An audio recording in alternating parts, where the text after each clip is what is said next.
Ave amigos, bienvenidos a este primer vídeo de este canal llamado El Pergamino de Sara. Yo soy Sara, un canal con un caso. Tenía que escoger uno de los casos más raros y más difíciles de tratar de toda la historia. Raros porque se tienen pocos datos, ya os iré diciendo. Caso de Gilles de Retz, el verdadero barba azul. Si os interesa, quedaros aquí, suscribiros, dar a la campanita y vamos a empezar.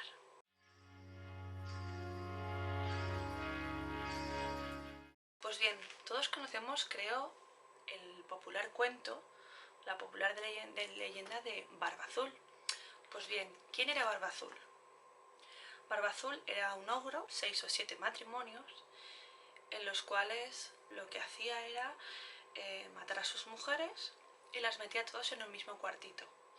Bien, pues la última de sus mujeres descubrió ese cuartito y lo que sucedió es que el señor Barba Azul, el ogro, intentó matarla, pero gracias al hermano de esta la consiguió rescatar y se escapó de allí y mataron al ogro. Y se acabó Barba Azul. Bien, pues ¿qué tiene que ver Barba Azul con Gilles de Retz? Una vez tenemos claro el cuento o la leyenda de Barba Azul, vamos a hablar sobre Gilles de Retz. ¿Quién es este chico? ¿Quién era este hombre? Bien. Se le ha llamado de muchas formas porque tuvo varios cargos a lo largo de la historia. Fue barón de Bretaña, mariscal de Francia y un noble de Retz, de un pueblo de Retz. A este hombre, a Gilles de Retz, se le condenó en Nantes en 1940 por varias cosas. Una de ellas por herejía, invocación a los demonios, al diablo, por prácticas mágicas, sodomía, felonía, rapto y asesinato de niños. Fue juzgado en este año, en el 25 de octubre de 1440. Fue juzgado en octubre, de este mismo año y ahorcado al día siguiente, el 26 de 1440, junto a sus dos cómplices. Después de ser ahorcado, se cogió el cadáver y se prendió fuego. Y diréis, qué cosa tan rara, ¿no? Lo ahorcan y después lo queman si ya está muerto. Bien, pues en esta época hacían ese tipo de cosas tan raras, porque creían que no era bastante castigo el que se le imponía a esta persona. Lo más normal no era que se hiciera esto y posteriormente, rápidamente, se cogiera el cadáver y se quemara. Normalmente se condenaba a una persona, se la enterraba y años más tarde se sacaban sus huesos, o sea, su esqueleto, y se quemaba, para, digamos, doblar un poco la condena. Pues hasta muchos años más tarde, concretamente en 1902, no apareció un libelo, un texto, en el que se vino a cuestionar pues el caso Gilles de Retz. Se quería averiguar un poco más, digamos un poco a cuestionar todo este caso. Bien, pues en 1992 un escritor llamado Gilbert Prout escribió sobre este caso una novela histórica, no un libro de historia, no confundamos. Una novela histórica es un libro, hechos históricos, en el que se mete un poquito de imaginación. Un libro de historia es un libro propiamente dicho, en el que se recoge todos los sucesos de lo que pasó, para que, digamos, quede en la memoria histórica de la gente. Bien, pues lo que pasó es que los periodistas de esta época tomaron este texto del señor Prout y lo presentaron en todos los periódicos del mundo como un texto, un libro perfecto, y lo tomaron como certeza absoluta. Y bueno, se difundió como la pólvora. Al hacerse tan famoso este caso, en este año, gracias al señor Prout, lo que pasó es que se celebraron varios juicios, por así decirlo, en Nantes y en París, donde lo que se quería, digamos, conseguir era restaurar el honor del señor Gilles de Retz. Además, gracias a esta novela histórica, en la que Prout lo comparaba con Barba Azul y lo llamaba Barba Azul, pues la gente empezó a asociarlo con el personaje de Barba Azul, que ya os adelanto que él no era Barba Azul, para romperos un poco, fastidiaros un poco el caso. Así, si después de esto no dejas de ver el vídeo y te quedas conmigo, Te lo agradezco. Sigamos. Bien, pues ¿cuál era el problema de todo esto? Bien, el problema de todo esto es que de este señor se tiene muy pocos escritos. Es decir, en esta época, plena Edad Media, principio de Edad Moderna, no se tenían escritos ni nada sobre los personajes. Normalmente, a no ser que fuera alguien muy, como un rey o alguien así, no se tenían escritos sobre personas. Y este hombre, Gilles de Rais, era un noble, como otro cualquiera, normal y corriente, que habría heredado una serie de cargos. Lo que se tenía de textos escritos de él, pues no eran más que los movimientos económicos de la época, es decir, facturas, acontecimientos importantes en plan guerras, en plan sucesos, pero de él exactamente no se tenía nada escrito. Entonces se les hacía muy difícil demostrar que Gilles de Rais había sido culpable o había sido inocente. Pero, aquí no acaba la cosa. Pues este movimiento, este texto, donde se figuraban los movimientos económicos de la época, se llamaba, perdón, que lo tengo apuntado aquí porque es muy largo, las actas del notario de Orleans, en 1435, que como ya he dicho eran los movimientos económicos de la ciudad. Además se tenía también los archivos de los dos procesos, el eclesiástico y el civil, porque fueron dobles, donde simplemente lo que se acumulaba en estos interrogatorios era pues pesquisas, interrogatorios, como ya he dicho, declaraciones de los demandantes, es decir, de los que lo habían juzgado, los testigos que habían visto u oído sobre él, los cargos, por supuesto, que se le habían imputado a Gilles de Rais y las confesiones de Gilles de Rais o sus hombres de confianza, sus personas de alrededor. Pues bien, ¿quién era este señor Gilles de Rais? Como ya he dicho, era un noble de campo de la época, que bueno, gracias a la novela histórica del señor Proutot, lo que sucedió es que se engrandeció esta figura.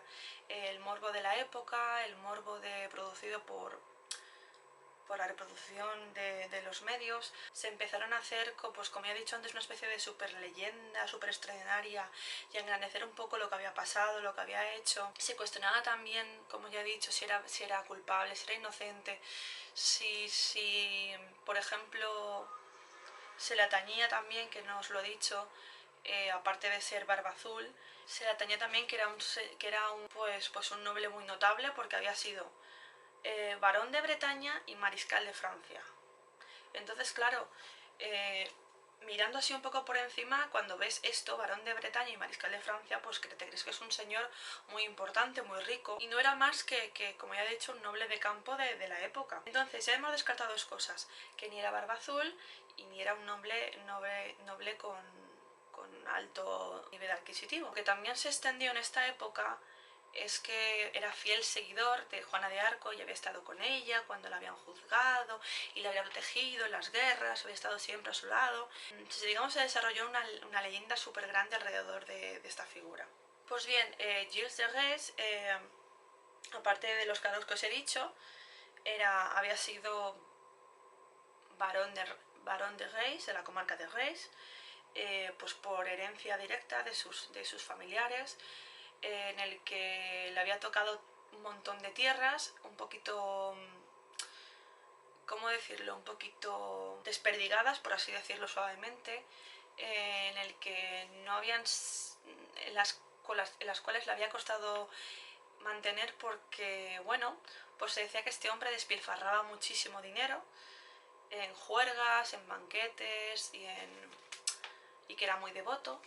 Y aparte pues le tocó luchar por mantener estas tierras, porque claro, como ya sabéis, en esta época había muchas intrigas entre familias y todo el mundo pues quería esas tierras y quería el prestigio. Ejemplo de esto, por ejemplo, su hermano René, con el que había crecido, también se disputaba las propias tierras que le había tocado a su hermano. En el 40, pero él no tomó posesión de sus bienes hasta 1432, creo que fue. Y todo esto cuando su abuelo había fallecido. Aparte de esto, gracias a la unión en matrimonio con Catherine de Toulouse, se le había hecho más grande las posesiones de las que ya tenía por herencia. Y bueno, como os he comentado antes, hubo muchas disputas por la posesión de las tierras que le tocó a Gilles de Rais, y tanto era así que en 1435 sus familiares redactaron un escrito que está guardado, está archivado, en el que lo que querían era desacreditarlo, diciendo que era un vividor, que era un despilfarrador, con el fin de obtener el rey Carlos su incapacidad administrativa para que no pudiera hacer uso de sus bienes, ni comprarlos ni venderlos, para asegurarse, digamos, pues que este señor, Gilles de Rais, pues no dilapidara lo que había heredado. Sí que es verdad que él lo que hacía era creyente, entonces pues gastaba buenas sumas de dinero en construir, digamos, se les llamaba casas de Dios, donde poder ayudar a las comunidades religiosas, a las escolanías de canónigos, siempre y cuando estuvieran vinculados a sus castillos. O sea, no lo hacía por amor al arte. Pero sí, digamos que lo que se trataba era de acoger a los pobres y a los desgraciados y guiarlos en un camino mejor. También se le acusaba de que, bueno, pues en esta época estaba el catolicismo en pleno super mega expansión, entonces pues la gente hacía recreaciones en sus casas o en las comarcas de, por ejemplo, el rapto de los niños de Herodes, el misterio de los inocentes, en fin, este tipo de fiestas que supuestamente eran sangrientas porque se hacían reproducciones exactamente iguales, o eso decían las malas lenguas, y se le acusaba a él de hacer ese tipo de fiestas. Pero claro, como os he dicho, no hay textos suficientes, de hecho no hay casi textos, que apoyen este tipo de acusaciones. Bueno, pues como ya os he dicho antes, se le atañía varias cosas. Se decía de él que era barba azul por esta novela histórica que creó este señor, Proudhon, perdón, y barba azul no era. Simplemente pues como se había producido esta serie de asesinatos supuestamente, pues digamos que el hombre pues generó una figura alrededor de esta persona y se le empezó a apodar Barba Azul, pero no era Barba Azul. También hay textos que demuestran que él no era fiel servidor de Juana de Arco, y que había sido un gran combatiente, y de hecho por eso tenía sus grandes sumas de dinero, y era un gran señor y era un gran militar. Nada de esto era cierto. De hecho él apenas coincidió con Juana de Arco, no estuvo allí cuando la juzgaron, no estuvo con ella prácticamente ninguna vez. De hecho no quiso participar en algunas de las campañas que se le mandó. Y bueno, como ya he dicho, casi no asistió a guerras, solo sirvió 15 años, del 420, si no me equivoco, al 435. Es decir, que con 30 años ya no combatió más, ya se dedicó a sí mismo, a sus tierras, a su vida y poco más. Pues poco a poco se fue descubriendo que este hombre, Gilles de Rais, no era nada de lo que os he dicho, no era pues nada más que un noble de campo que había recibido, pues que se había quedado huérfano de padres y se había ido a vivir con su abuelo, en el que se le había dado una educación normal, y que se decía pues que había sido un muchacho pues bastante rebelde, pero de su infancia se conoce poco o nada más, igual que de su vida. Sí que es verdad que habían unos textos de escribanos en la época. Ya sabéis que pues, los escribanos se dedicaban a escribir, como la palabra indica, sucesos, se dedicaban a hacer canciones y textos donde enardecían mucho las figuras de estas personas a las que describían, y entonces quedaban como si fueran héroes o fueran pues leyendas, por así decirlo. Pero ya sabéis que esto está muy lejos de la realidad. Frente a su condena, cabe destacar que, bueno, se le había condenado digamos, por brujería, por hacer tratos con el demonio.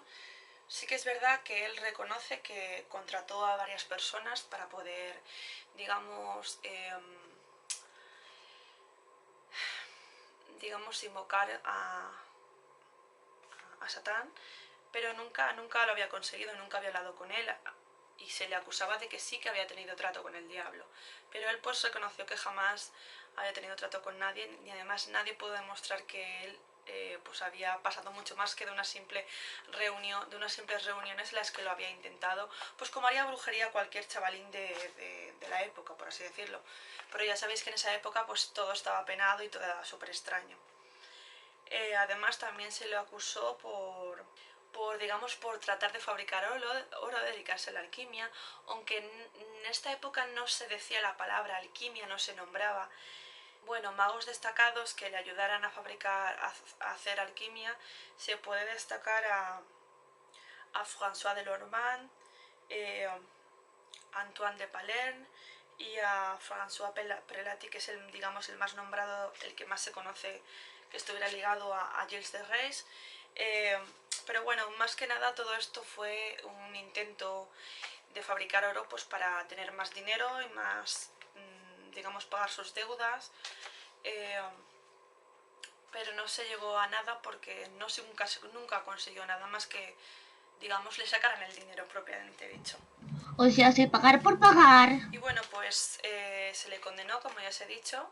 Se tardó en 3 semanas, este proceso tardó 3 semanas porque tenían que reunir pruebas de la acusación, de los testigos, y en lo referente, que es lo más, digamos, destacable, lo que más miedo da de esta persona, es que sí que raptaba niños y los torturaba, los violaba, los asesinaba después. Sí que es verdad que pruebas súper concluyentes donde se mostraba que esto sucedía no habían, porque jamás se descubrieron los cuerpos. Gilles de Rais sí que confesó haber raptado a estos niños y haberlos matado, pero jamás se dijo ni se descubrió cómo lo había hecho. Se tenía una ligera idea porque los padres de los niños que habían desaparecido, todos los niños, antes de desaparecer, pues le habían dicho a sus padres que habían hablado con un tal Barón de Reis, que les había prometido fortuna, que les había prometido mejorar. Luego también es verdad que en esta época se practicaba mucho la limosna alrededor de los castillos porque esperaban pues, que se les dieran para poder mejorar, y casi siempre eran niños de familias pues, que eran muy pobres o que querían mejorar, que querían traer un sueldo a casa para ayudar a sus padres. Y bueno, se sabe todo esto de los testimonios de los padres, pero como ya he dicho, nunca se demostró en ningún momento que nunca se tuvieron nombres exactos sobre estos niños ni nada. Se sabe que sí, que efectivamente él los raptaba y los asesinaba porque él lo confesó, pero nunca dijo cómo ni por qué. Espeluznante, un poquito, me parece un poquito espeluznante. Sí que es verdad que queda en el aire, queda un poco entredicho todo, que fuera culpable de tantas cosas, porque claro, no nos podemos fiar de documentos indirectos, o lo que os he comentado, los documentos recogidos por el proceso que duró 3 semanas, en el que claro, él confesó, pero no olvidemos que era bajo, aparte de el escrito que hicieron los familiares para, digamos, desautorizarlo de las posesiones, y de, bueno, los documentos, estos escritos notariales de la época en el que se hablaba pues un poquito de, pues como ya he dicho, los movimientos económicos de la época, lo que se gastaba, lo que se compraba, el registro de guerras, el registro de reyes. No había mucho más documentación para poder demostrar tanto. Entonces, pues realmente creo que nunca sabremos realmente la verdad, lo cual lo hace realmente morboso y espeluznante a la vez. Me ha costado mucho hacer este caso porque había mucho donde leer, muchos libros en los que apoyarse, muchos artículos. Todo lo que me ha costado hacer este caso, que ya he dicho que ha sido muy complicado, porque la mayoría de los escritos no eran más que puras leyendas sacadas pues de todas estas novelas históricas y todos estos escritos en las que se fantaseaba mucho con la figura de Gilles de Rais, que la mitad de las cosas no eran reales, sino eran motivo del morbo, la fantasía. Me ha apoyado, en el que me ha apoyado para contaros todo lo que se sabe del caso, es el libro que me leí, que son casi 300 páginas. Es un libro de historia de verdad, historia de historia, donde se recoge absolutamente todo sobre este señor, las guerras en las que estuvo, el rey con el que estaba, todo, absolutamente todo, cómo su familia llegó hasta el poder, la historia de su familia, todo, absolutamente todo de la época en la que él estaba, de la que se estaba hablando el autor. Y bueno, el libro se llama Gilles de Rais, la verdadera historia de Barba Azul, de Jacques de Hers. Por si lo queréis leer, os interesa este tipo de historia, de parte de la historia, y os queréis enterar bien cómo aconteció todo esto y cómo... Y nada, espero que os haya gustado el caso, espero que os haya entretenido.